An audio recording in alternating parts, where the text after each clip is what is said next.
The morning sun was just breaking over Chicago's skyline when Andrew, a 34-year-old architect, jumped out of bed to help his neighbor, Trevor. At 7 a.m., his phone buzzed with Trevor's desperate plea. His car had died, and he risked missing a critical presentation. Without hesitation, Andrew grabbed his keys, promising to swing by and give him a lift. It was the kind of selfless act that defined him, always ready to step up, no questions asked. His wife, Sophie, 31, waved him off from their suburban home, her smile warm as she headed to her marketing job downtown.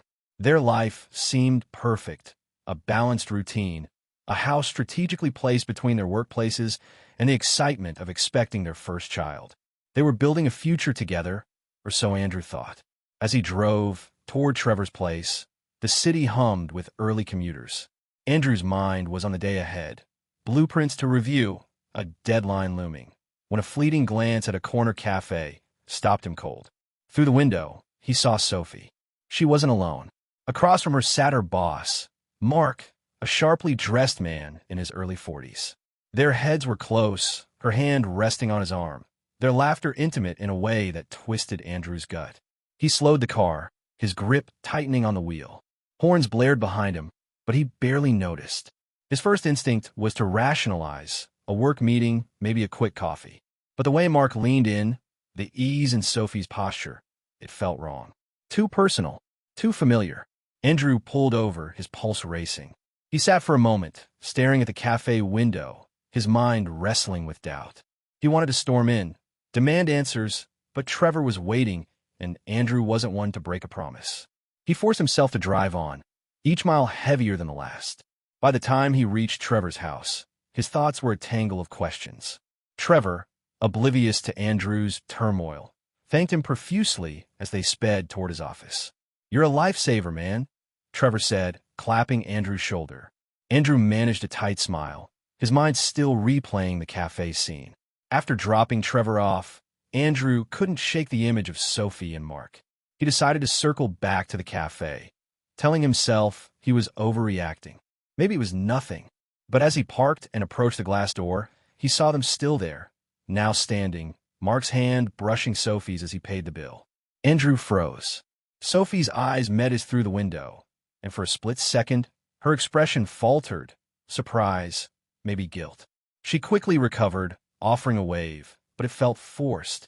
Andrew pushed open the door, his heart pounding, not from fear, but from a dawning certainty that something was unraveling. "Hey, Andrew." Mark greeted him with a handshake, his tone too casual, like they were old buddies. "Didn't expect to see you here." Sophie stepped forward, her voice light but strained. "What brings you downtown?" she asked, tucking a strand of hair behind her ear. Andrew's jaw tightened. He mentioned Trevor's car trouble, keeping his tone even, but his eyes searched hers for answers she wasn't giving. "Just passing by," he said, the words clipped.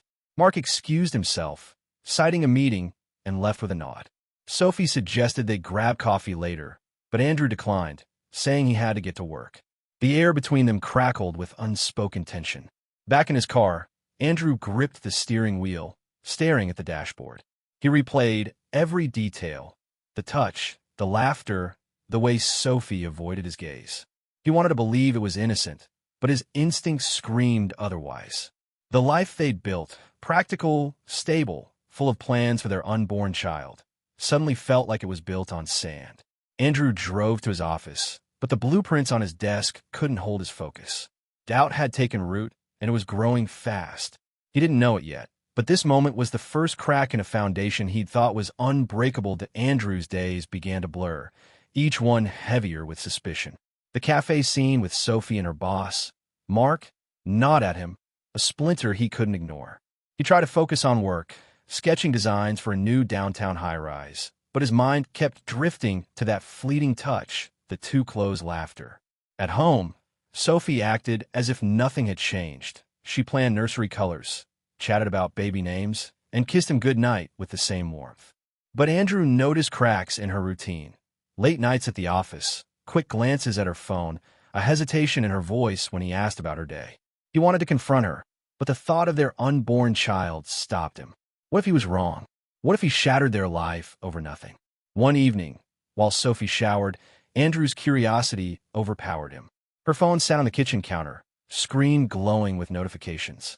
He hesitated, guilt prickling his skin, but the need for answers won. Swiping through, he found a thread with Mark, brief messages about meetings, but one stood out. "Thanks for last night. Look, keep it quiet." Andrew's stomach lurched. The timestamp was from a week ago, a night Sophie claimed she'd stayed late for a project. He scrolled further, finding a vague reply from her. "Don't worry, I know." His hands shook as he set the phone down, the words burning into his mind. He didn't mention it when Sophie emerged, humming softly, but his silence felt like a wall between them. The next morning, Andrew drove to work, his thoughts a storm.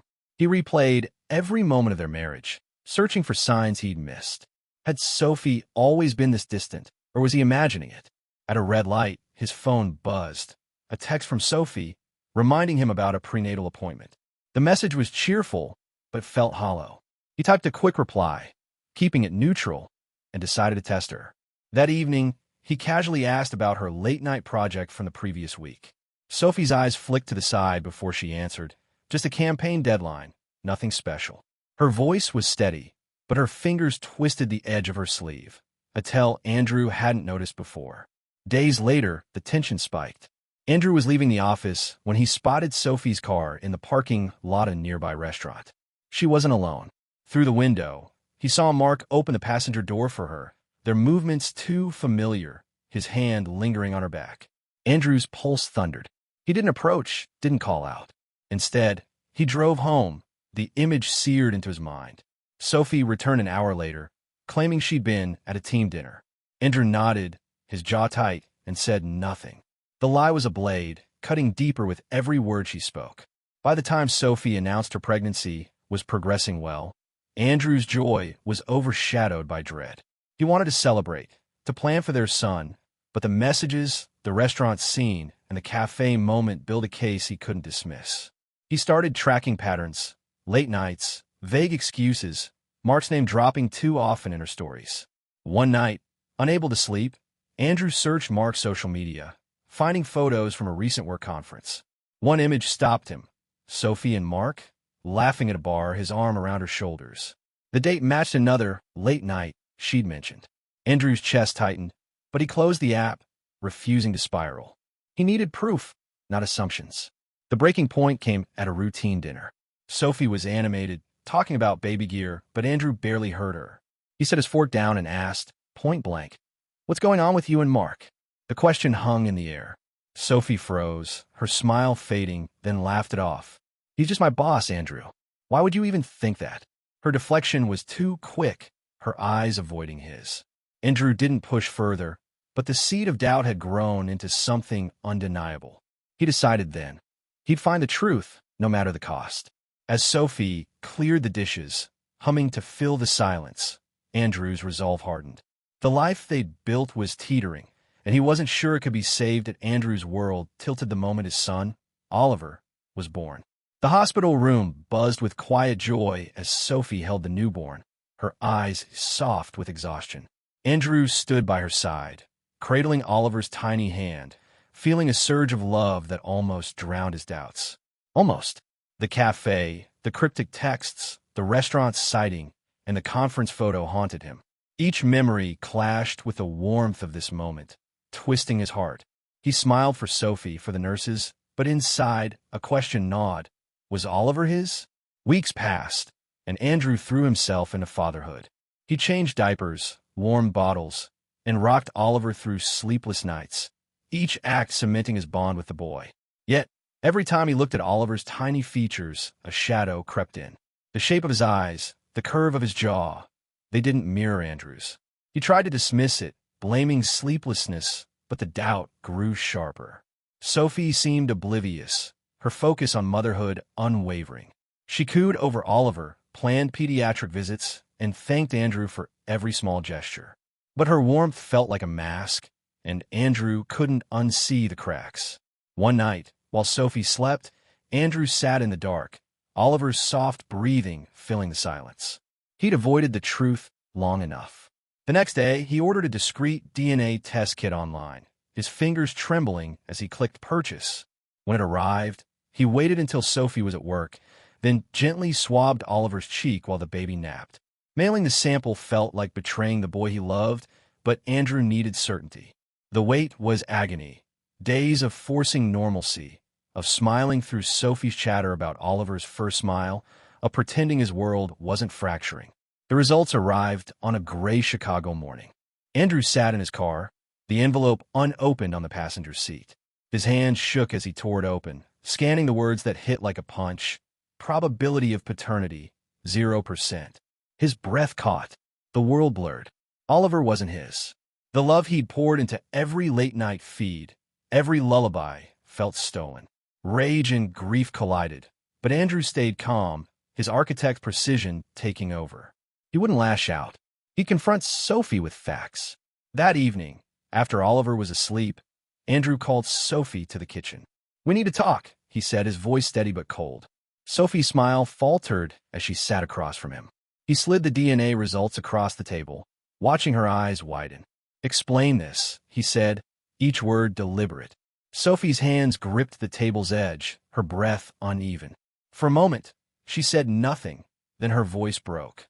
"It was one night, Andrew. A mistake. At the conference. Mark and I, it just happened." She looked away, tears falling, but Andrew felt no pity, only a hollow ache. He pressed her for details. She admitted to drinking too much, to a fleeting lapse with Mark, her boss, during a work trip. She swore it was once, that she'd regretted it instantly, that she'd hoped Oliver was Andrew's. "I didn't know how to tell you," she whispered. Andrew's jaw tightened. "You had months to tell me," he said, his voice low but firm. "You let me believe he was mine." Sophie reached for his hand, but he pulled back, the distance between them now a chasm. He stood, needing air, needing space. "I need time," he said, walking out to the car, where he sat in silence, the weight of her confession crushing him. Andrew drove aimlessly, the city lights a blur. He loved Oliver, that much was unshaken, but Sophie's betrayal cut deeper than he'd imagined. He couldn't stay in a house built on lies, but he couldn't abandon the boy who called him Dada. As dawn broke, Andrew made a decision. He'd fight, not for revenge, but for justice. He'd protect his dignity and Oliver's future, no matter the cost. The truth was out, but the battle was just beginning. That Andrew's decision to fight was like flipping a switch. The pain of Sophie's betrayal and the DNA test's cold truth, Oliver wasn't his, fueled a quiet resolve. He wouldn't let anger consume him, but he couldn't live with a lie. The next morning, he met with a lawyer, Karen, recommended by a trusted colleague. In her stark Chicago office, Andrew laid out everything. The cafe sighting, the incriminating texts, the restaurant encounter, the conference photo, and Sophie's tearful confession. He handed over screenshots, timestamps, and the DNA results, his hand steady despite the storm inside. Karen nodded, her pen moving swiftly. "You've got a strong case," she said. "We can pursue Sophie for fraud and emotional damages, and Mark for workplace misconduct. But we need more evidence." Andrew dove into the task with precision. He combed through Sophie's old emails, finding a thread with Mark about a private meeting during the conference. He retrieved security footage from the restaurant's parking lot, showing Mark's hand on Sophie's back as they left. A coworker, hesitant but sympathetic, shared that Mark had bragged about a close relationship with Sophie at a team event. Each piece tightened the noose. Andrew worked late into the night, his laptop glowing with evidence, driven by a need to reclaim his dignity. He barely spoke to Sophie, who moved through their home like a ghost, her apologies unanswered. Oliver's laughter was the only thing keeping Andrew grounded, but even that hurt, knowing the boy wasn't his. Within weeks, Karen filed 2 lawsuits, one against Sophie for deliberate deception, another against Mark and his company for ethical violations. Andrew kept his focus narrow, avoiding emotional outbursts. But the story didn't stay quiet. A clerk at the courthouse leaked case details to a local blog, and by evening, headlines exploded online. "Chicago architect betrayed. Wife's affair with boss uncovered by DNA test." Social media buzzed with speculation, some calling Andrew a hero, others dissecting Sophie's motives. The publicity hit like a tidal wave. Sophie's colleagues distanced themselves, and her company placed her on leave pending an investigation. Mark faced scrutiny from his board, his reputation unraveling as whispers of abuse of power spread. Andrew hated the spotlight. Strangers messaged him, offering support or probing for gossip. He ignored them, deleted interview requests, and kept his phone on silent. At work, colleagues gave him knowing looks, but he deflected questions, focusing on blueprints to stay sane. One evening, Sophie called, her voice shaking. "They're letting me go," she said. "This is destroying me, Andrew. Can we talk?" He cut her off. "You made your choice," he said, hanging up. Her pain didn't soften him. It only sharpened his resolve. Karen uncovered more.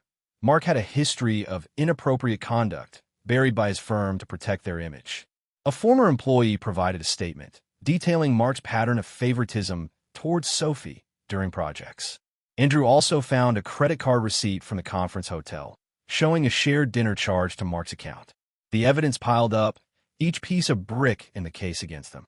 As the first court date loomed, Andrew prepared to face Sophie and Mark in a courtroom. He didn't want revenge. He wanted accountability. But the night before the hearing, a new twist hit. A coworker sent Andrew an anonymous email with a photo.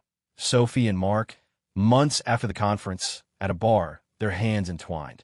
The date was recent, after Sophie's confession. Andrew's stomach churned. The betrayal wasn't a one-time mistake. It was ongoing. He forwarded the photo to Karen, who added it to the case file. The next morning, Andrew walked into the courthouse, his jaw set. Sophie sat across the room, eyes downcast, while Mark avoided his gaze. The judge reviewed the evidence, her expression unreadable. Andrew's heart raced, not from fear, but from the weight of what came next. The truth was out, and the consequences were closing in. The courtroom air was thick with anticipation as Andrew sat, hands clasped, waiting for the judge's ruling. Months of evidence gathering, sleepless nights, and public scrutiny had led to this moment. Sophie sat across the aisle, her posture rigid, while Mark, her former boss, fidgeted beside his lawyer. The judge, a stern woman with sharp eyes, reviewed the final documents, Andrew's screenshots, security footage, the DNA test, and the damning photo of Sophie and Mark at a bar, taken long after her confession. Andrew's heart pounded, not with hope for victory, but with the weight of closure. He wanted justice, not vengeance, but the line felt blurry.